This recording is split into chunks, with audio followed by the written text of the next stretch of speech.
José Navarrete, docente de UNAP, contador auditor, MBA de la Chile y candidato a doctor por el retraso, pero teníamos este asunto de la alerta de tsunami, así que por eso estamos más tarde contigo hoy día para hablar de la reforma previsional y de las fuentes de financiamiento. Hola José, ¿cómo estás? Buenos días. Hola Álvaro, hola Joyce, ¿cómo están? Buenos días. Muy buenos días, José. José, directo al grano. ¿Cuáles son los principales ejes que plantea la reforma previsional que nos puso de nuevo en el tapete el presidente Piñera? ¿Y qué costo tiene esta reforma para el país? Ya. Sí, mira, como lo conversamos ayer, hay varios puntos, la mayoría ya son conocidos, pero me voy a centrar en dos o tres que son los que a mi juicio son los más relevantes. Lo primero, que el aumento de la cobertura del pilar solidario, que hoy día está sobre el 60% de la población más vulnerable. Esto va a subir al 80% de la población más vulnerable. Por lo tanto, hoy día, si esto se transforma en ley, el pilar solidario va a tener un efecto concreto en la clase media. Ese es el primer gran concepto.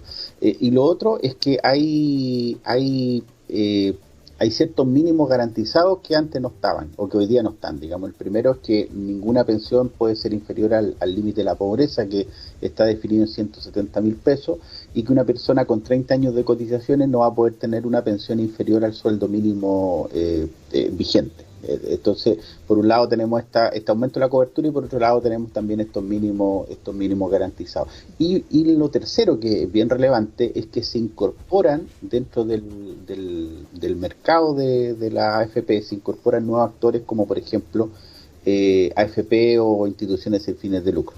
Ahora, no está muy claro el costo total de esto. De hecho, yo creo que es la gran duda hoy día de cuánto va a costar esto. Según el gobierno, yo escuchaba ayer a la ministra del Trabajo en una entrevista que dio en una radio en la mañana, donde ellos hablaban de que esto estaba completamente financiado, que estaban los cálculos realizados y que esto se iba a enviar al Congreso, pero todavía no está muy claro. Ahora, todas las fuentes indican que el primer año esto costaría alrededor de 650 millones de dólares, y que en régimen esto debería costar alrededor de 1.300 millones de dólares, que no es un monto menor, digamos. Es bastante. Es bastante importante. Un poco para que hagamos una referencia, por ejemplo, la fortuna del presidente Piñera se estima en 3.000 millones. Por lo tanto, el costo de esta reforma, digamos, la fortuna de Piñera alcanzaría a financiar esta reforma. 2 años. 2 años y algo. Entonces, es bastante dinero. Es bastante dinero. José, dices que 170.000 pesos hoy día se estima este límite de la pobreza. ¿Eso establece también esta norma, y lo mismo que el salario mínimo, que la pensión no puede, las personas con 30 años deberían tener una pensión similar al salario mínimo? ¿Establece también que el mecanismo para determinar esos dos montos? Lo que pasa es que estos datos son datos que son ajenos al sistema, es decir, la línea de la pobreza no es un cálculo que calcule no es un cálculo que haga la AFP, no va en la reforma, pero hace referencia a un índice externo, ya. Claro. Entonces, por ejemplo, no sé si en el futuro el sueldo mínimo obviamente va subiendo, digamos, esta reforma, digamos, las pensiones nunca deberían ser inferiores al sueldo mínimo vigente, ni tampoco la línea de la pobreza calculada. Claro, lo que pasa es que ayer quedaba la duda a muchas personas respecto de eso mismo que tú estás diciendo ahora, que en el fondo debería actualizarse al monto que corresponda en el momento que la persona jubile. Sí, efectivamente. De hecho, cuando uno se va al detalle del texto, estos montos que yo digo, los 170.000, digamos, y el sueldo mínimo, de hecho están expresados en UF. Primero, entonces hay un concepto primera vez que vamos a estar contentos ahí con las UF, dices tú. Sí, y por otro también en el espíritu de la ley está, o en el espíritu del proyecto está el hecho de que si alguien con 30 años no podría tener una pensión inferior al sueldo mínimo, se subentiende que si el sueldo mínimo se reajusta, también todas estas pensiones se reajustarían. ¿Y qué pasa con tú decías que entran nuevos actores? Esto tiene que ver directamente con la administración del 6% adicional, ¿no? Sí, sí, pero antes me gustaría redondear un poco la primera pregunta, que es con respecto al financiamiento, es decir, el costo ya dijimos que era alrededor de 1.300 millones de dólares, y como te digo, hoy día la gran duda es cómo financiarlo, porque por una parte el gobierno habla de que tiene ciertas holguras fiscales como para financiar esto, lo que a mi juicio no es muy correcto, porque en el fondo esto va a implicar un gasto permanente, y gastos permanentes requieren financiamientos permanentes. Por lo tanto, tener hoy día holguras fiscales para financiar a lo mejor el primer año puede ser, pero no en régimen. Entonces, el gobierno ha dado ciertas luces con respecto a un tema que nosotros ya conversamos aquí en la radio en enero, que tiene que ver con las exenciones tributarias, ¿se acuerdan? Ahí Sí. hay alrededor de 9.000 millones de dólares que el fisco, entre comillas, deja de percibir debido a estas exenciones tributarias, por lo tanto podría ser ahí una fuente de ingresos.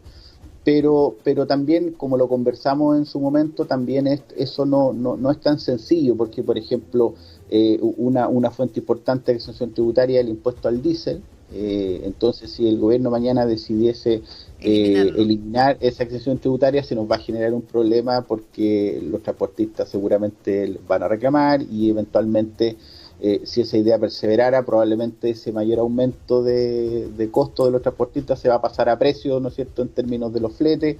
Por lo tanto, el cálculo es bastante complejo, digamos, no es tan sencillo, no es como elimina un impuesto para financiar otro, pero el gobierno concretamente ha dicho que esto lo va a financiar con cargo al erario fiscal. Esa es un poco la lógica. Ahora, respondiendo a tu otra pregunta, efectivamente entran nuevos actores en el mercado. Hay una suerte de cierta apertura. Hoy día, quienes administran los fondos de pensiones son las AFP, ¿ya? Por lo tanto, ahí hay un tema, porque se va a permitir que entren nuevos actores, por ejemplo, que se formen AFP sin fines de lucro, o por ejemplo que se formen AFP que estimen conveniente repartir utilidades, y eso a la larga, desde mi punto de vista, le va a dar cierto dinamismo al mercado. Mira, y te pongo un ejemplo un poco para entender esto. Hoy día, si cualquiera de nosotros necesitamos pedir un préstamo, están los bancos, digamos, que es la fuente tradicional de préstamo, pero también podríamos pedir el préstamo en una cooperativa de ahorro.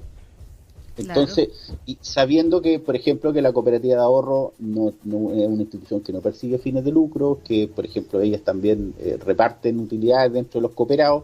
Por lo tanto, hoy día los fondos de pensiones van solo a la AFP. Yo no tengo hoy día la alternativa por convicción, por ejemplo, mejores condiciones en por el ejemplo, fondo. por convicción ir y llevarlo a una organización sin fines de lucro. Por lo tanto, ahí también hay una cosa bien relevante, porque a la larga, si yo abro esto para que entren más actores, entonces finalmente se va a producir un dinamismo más interesante dentro del mercado. Y deberían ganarlos entonces los cotizantes. Exacto. José, muchas gracias.